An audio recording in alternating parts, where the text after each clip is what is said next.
لقد نصركم الله ببدر وأنتم أذلة وقال بعد وقاتلوا في سبيل الله الذين يقاتلونكم ولا تعتدوا إن الله لا يحب المعتدين صدق الله مولانا العظيم. أيها الإخوة، بعض العرب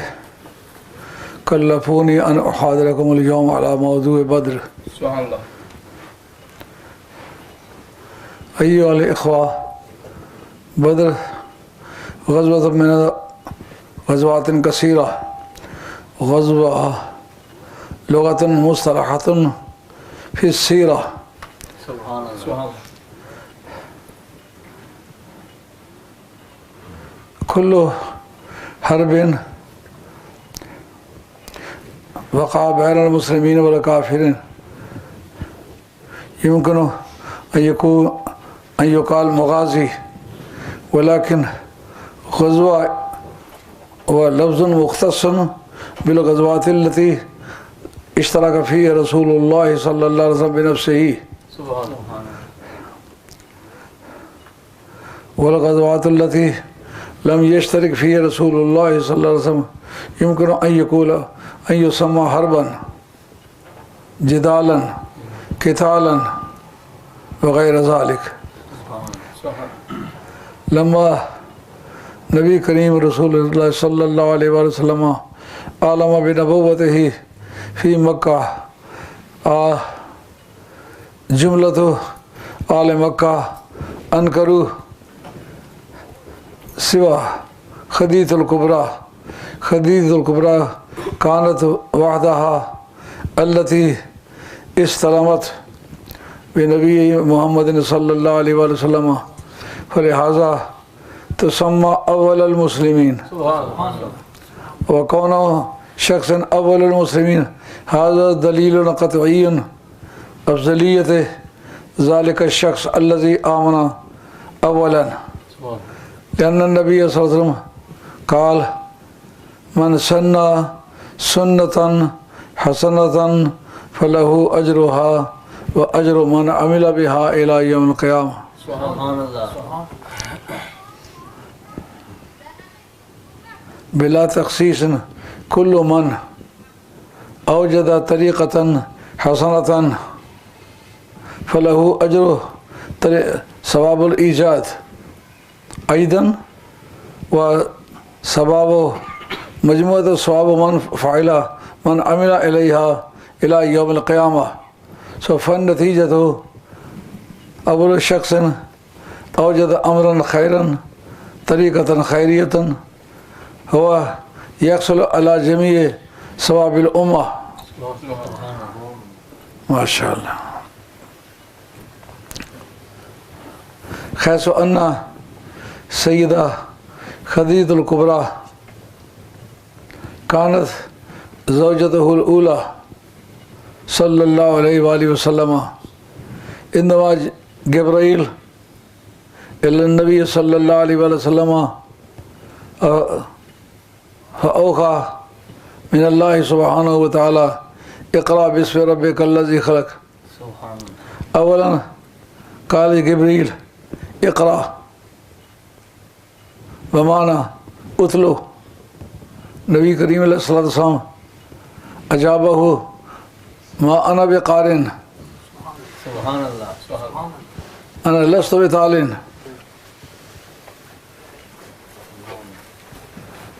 فقرر هذه الجملة جبرائيل مرة بعد أخرى، ولكن نبی کریم علیہ السلام اجابہ في ذلك الضيف.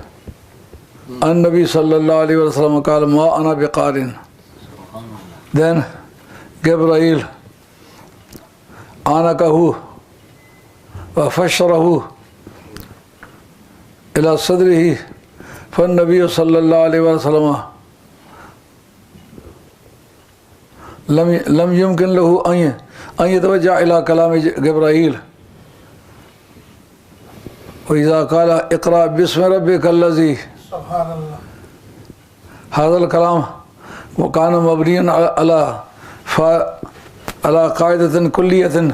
لأن علم النبي سابق على المخلوقات على المبعوث إليهم حيث أن النبي صلى الله عليه وسلم كان مبعوثا إلى ملائكة أيضا فلهذا كان واجبا على القانون أن يكون النبي صلى الله عليه وسلم عالما أول علم لأن لا يجوز للأمتي للمقتدي أن يتقدم في العلم على النبي صلى الله عليه وسلم تقدم على النبي ليس بممكن للمقتدي فلهذا نبی کریم علیہ السلام قال ما أنا بقارن فقال بعض أهل العلم أن النبي صلى الله عليه وسلم حاول أن يفهمه أني لست بقارن بل أنا مقرئ كما قال الله سبحانه وتعالى يعلمكم الكتاب والحكمة تعليم الكتاب مفوض إلى النبي صلى الله عليه وسلم لا إلى جبرائيل فقط لإرسال الرسالات. نبی کریم علیہ السلام مدى 13 صلاة في مکہ شریف اور بالآخر نبی کریم علیہ السلام اذ مات سیدہ قدیر الکبریٰ ومات ابو طالب وتفکر ان قیام النبی صلی اللہ علیہ وسلم فی مکہ ما کان ممکن فی تلک الایام فلہذا عزم للہجرت فشاورہ و خصوصیات ہی من الصحابت وکان علی اخذها و ثانیہ ابو بکر صدیق رضی اللہ تعالی عنہ وکان من عادتہ نبی کریم صلی اللہ علیہ وسلم لا یاتی الى بیت اخذ من الصحابت الا بعد الدعوہ ولكن ابو بکر صدیق رضی اللہ تعالی کان مستثنا من هذه القاعدہ وقتا فوقتا کان النبی صلی اللہ علیہ وسلم یزور بیتہ بلا دعوت فهذا تخصیص من خصائص حضرت ابو بکر صدیق رضی اللہ تعالی عنہ فجاء الى بیتہ وشاور معه وقال انی عزمت ان آجر هذا البلد وقال علی هذا واجب علیک ان تشتری مرکوبا لی بصورت الناقہ واحد لنفسک وواحدۃ لنفسی قال حضرت علی مرتضی شیر خدا رضی اللہ تعالیٰ عنہ یجب علیک ان تبقى فی هذا البلد لأننی لا يؤدي انی اخذ الا انا او علی کل من يؤدي شيئا من جانبی لا يؤد مؤدن الى المطلوب الا اذا ادیت انت اداؤک ادائی عطاؤک عطائی وفعلک فعلی ومعاملتک معاملتی لأنه كان مختارا لكل الأمور من جانب النبي صلى الله عليه وسلم كانت أمانات عند رسول الله صلى الله عليه وسلم لكثير من الكفار انظر إلى الديانة ما أنهم كانوا كافرين لا يؤمنون بالنبي صلى الله عليه وسلم ولكنهم يدعوا أماناتهم عند رسول الله صلى الله عليه وسلم. So نبی کریم علیہ السلام انظر الى دیانت النبی صلی اللہ علیہ وسلم ان الکافرین کانوا یعترفون بدیانت النبی صلی اللہ علیہ وآلہ وسلم.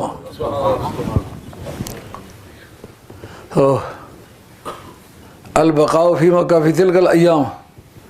کان مساویا للموت کان